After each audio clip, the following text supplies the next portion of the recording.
Hello दोस्तों, AK TET गुरु classes में आपका स्वागत है। आज हम IAS के आए हुए क्वेश्चनों में प्राचीन भारत का इतिहास पढ़ेंगे। तो आइए शुरू करते हैं पहले क्वेश्चन के साथ। पहला क्वेश्चन है हमारा, हिंद यानी कि भारत की जनता के संदर्भ में हिंदू शब्द का सर्वप्रथम बार प्रयोग किया था। यूनानियों ने, रोमवासियों ने, चीनियों ने या अरबवासियों ने? तो सर्वप्रथम प्रयोग किया था अरबवासियों ने किया था। जब ये सिंधु नदी के पास होकर के गुजरते थे तो ये सा की जगह हा और धा की जगह दा बोलते थे, तो इन्होंने सिंधु की जगह हिंदू शब्द का प्रयोग किया था अरबियों ने। और अल बरूनी ने अपनी किताब में अल ए हिंद में भारतीयों के लिए हिंदी शब्द का प्रयोग किया है। तो सर्वप्रथम अल बरूनी ने किया है, तो इसमें आंसर होगा हमारा चौथा, अरबी लोगों ने। ठीक है, अगला क्वेश्चन देखते हैं। हमारा अगला क्वेश्चन है, निम्नलिखित में से कौन सी वह ब्रह्मवादिनी थी जिसने कुछ वेद मंत्रों, यहाँ मित्रों लिख गया है लेकिन वेद मंत्रों की रचना की थी? लोपामुद्रा, गार्गी, लीलावती या सावित्री? तो इस क्रम में अगर हम देखे जाएं तो ये आंसर बिल्कुल सही होगा, फर्स्ट लोपामुद्रा। लोपामुद्रा, घोषा, सिक्ता, विश्ववारा, अपाला और निवावरी आदि विदुषियों ने वेद मंत्रों की रचना की है। तो गार्गी नहीं है, सावित्री नहीं है, लीलावती है नहीं है, लोपामुद्रा आंसर बिल्कुल सही है। चलिए अगला क्वेश्चन देखते हैं। हमारा अगला क्वेश्चन है, गुप्त काल में लिखित संस्कृत नाटकों में स्त्री और शूद्र बोलते थे। तो जो गुप्त काल था उसमें स्त्री और शूद्र क्या बोलते थे, कौन सी भाषा बोलते थे? तो उसमें संस्कृत है, प्राकृतिक है, पाली है, सौरसेनी है। तो इसमें प्राकृत जो भाषा है वो शूद्र और स्त्री बोलते थे, और निम्न स्तर के जो सामाजिक लोग थे वो प्राकृतिक भाषा बोलते थे। लेकिन जो उच्च स्तर के लोग थे, उच्च सामाजिक स्तर के लोग थे, वो संस्कृत भाषा को बोलते थे। तो इसका आंसर होगा हमारा, इसका आंसर होगा प्राकृत, बिल्कुल सही आंसर है। चलिए अगला क्वेश्चन है, अशोक का अपने शिलालेखों में सामान्यतः जिस नाम से उल्लेख हुआ है वह है चक्रवर्ती, धर्मदेव, धर्मकीर्ति या प्रियदर्शी?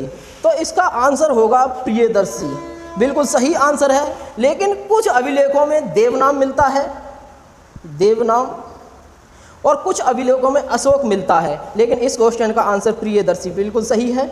चलिए अगला क्वेश्चन देखते हैं। प्राचीन संस्कृति ग्रंथों में प्राप्त यवन प्रिय जो शब्द है वो द्योतक था, यानी किसका समानार्थी था? एक प्रकार की उत्कृष्ट भारतीय मलमल का, हाथी के दांत का, नृत्य के लिए यवन राजसभा में भेजी जाने वाली नर्तकियों का, या काली मिर्च का?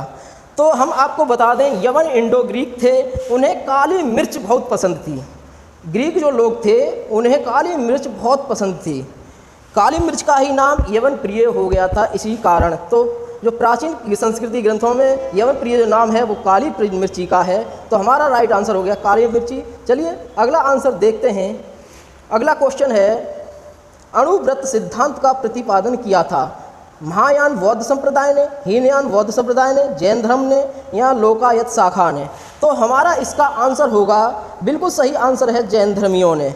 5 महाव्रतों का नाम अणुव्रत है, जिसमें अहिंसा, सत्य, अस्तेय, परिग्रह और ब्रह्मचर्य हैं। तो हमारा आंसर बिल्कुल हो गया थर्ड वाला। चलिए अगला क्वेश्चन देखते हैं। हमारा अगला क्वेश्चन है, दर्शन की मीमांसा प्रणाली के अनुसार मुक्ति निम्नलिखित में से किन साधनों से संभव है? ज्ञान, भक्ति, योग या कर्म? तो इसका आंसर हमारा जो होगा वो होगा बिल्कुल कर्म, क्योंकि मीमांसा को 2 भागों में बांटा गया है, पूर्व मीमांसा और उत्तर मीमांसा। पूर्व मीमांसा में दिया गया है कि धर्म को गुण, नैतिकता या कर्तव्य में रूप में वर्णित करते हैं, अर्थात धर्म की प्राप्ति के लिए कर्म ही सर्वोपरि है। यानी धर्म की प्राप्ति जो होगी वो बिना कर्म के नहीं होगी, यानी मुक्ति बिल्कुल भी बिना कर्म के संभव नहीं है। चलिए अगला क्वेश्चन देखते हैं। हमारा अगला क्वेश्चन है, चोल काल के दौरान नटराज की कांस्य प्रतिमा देवता को निरपवाद रूप से निम्नलिखित के साथ दिखाती है? 8 हाथ, 6 हाथ, 4 हाथ या 2 हाथ? तो इसका आंसर होगा नटराज की 4 हाथों वाली जो प्रतिमा है, यानी कि इसका आंसर तो 4 हाथ हो गया। कांस्य प्रतिमा चोल काल की मूर्ति कला की सर्वोत्तम उदाहरण थी, यानी नटराज की जो 4 हाथों वाली जो कला थी वो सर्वोत्तम थी उस समय की। चलिए अगला क्वेश्चन देखते हैं। हमारा अगला क्वेश्चन है, प्राचीन भारत के विश्वोत्पत्ति विषयक धारणाओं के अनुसार 4 युगों के चक्र का क्रम इस प्रकार है: द्वापर, कृत, त्रेता या कली? कृत, द्वापर, त्रेता या कली? कृत, त्रेता, द्वापर या कली? त्रेता, द्वापर, कली या कृत। तो हमारा इसमें आंसर होगा, सृष्टि के जो संपूर्ण काल को हमने 4 भागों में विभाजित किया है, उसको कृत, त्रेता, द्वापर और कलयुग, यानी आंसर जो होगा हमारा थर्ड बिल्कुल सही होगा, कृत, त्रेता, द्वापर और कलयुग। चलिए अगला क्वेश्चन देखते हैं। हमारा अगला क्वेश्चन है, देवदासी संस्था के प्रसंग में निम्नलिखित में से कौन सा मंदिर समाचारों में चर्चित रहा है? जगन्नाथ मंदिर पुरी में है, पशुपतिनाथ मंदिर काठमांडू, कंदरिया महादेव मंदिर खजुराहो या भेड़ाघाट मंदिर योगिनी मंदिर। चलिए हम आंसर देखते हैं। तो पुरी का जो जगन्नाथ मंदिर है वो देवदासी संस्था के प्रसंग में चर्चित है। तो हमारा आंसर इसमें हो गया जगन्नाथ मंदिर पुरी का मंदिर है जो है वो देवदासी संस्था के लिए प्रसंग में चर्चित है। चलिए अगला क्वेश्चन देखते हैं।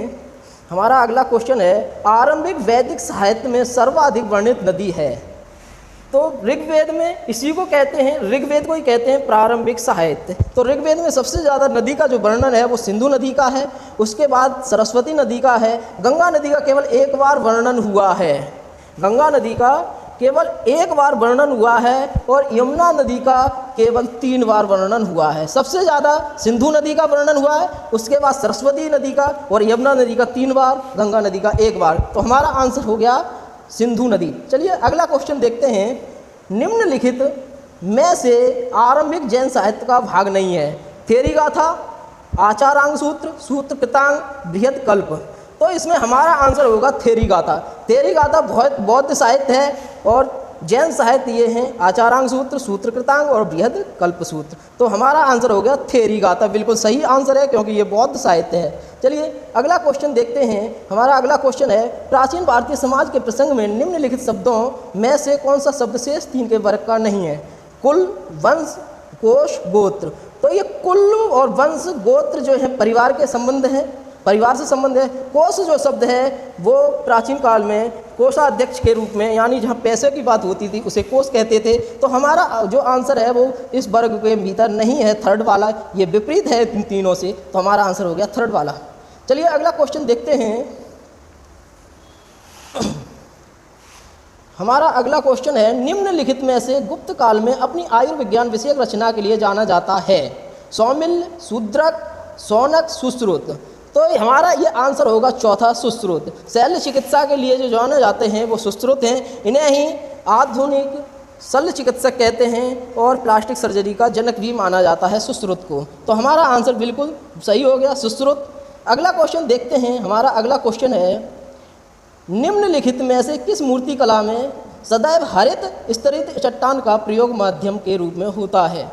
तो हमारा ये आंसर होगा भरहुत मूर्ति कला। मौर्य मूर्ति कला नहीं है, मथुरा मूर्ति कला नहीं है, गंगाधार मूर्ति कला नहीं है। सदैव हरित स्तरित चट्टान का प्रयोग होता है भरहुत मूर्ति कला में। तो हमारा आंसर हो गया थर्ड वाला, बिल्कुल सही आंसर। आज के लिए इतना ही, कल फिर आएंगे नए क्वेश्चनों के साथ, आईएएस के क्वेश्चनों के साथ जो आ चुके हैं, ऐसे क्वेश्चनों के साथ 15 डेली क्वेश्चन। चलिए नमस्कार, सब्सक्राइब करें, लाइक करें, शेयर करें, धन्यवाद।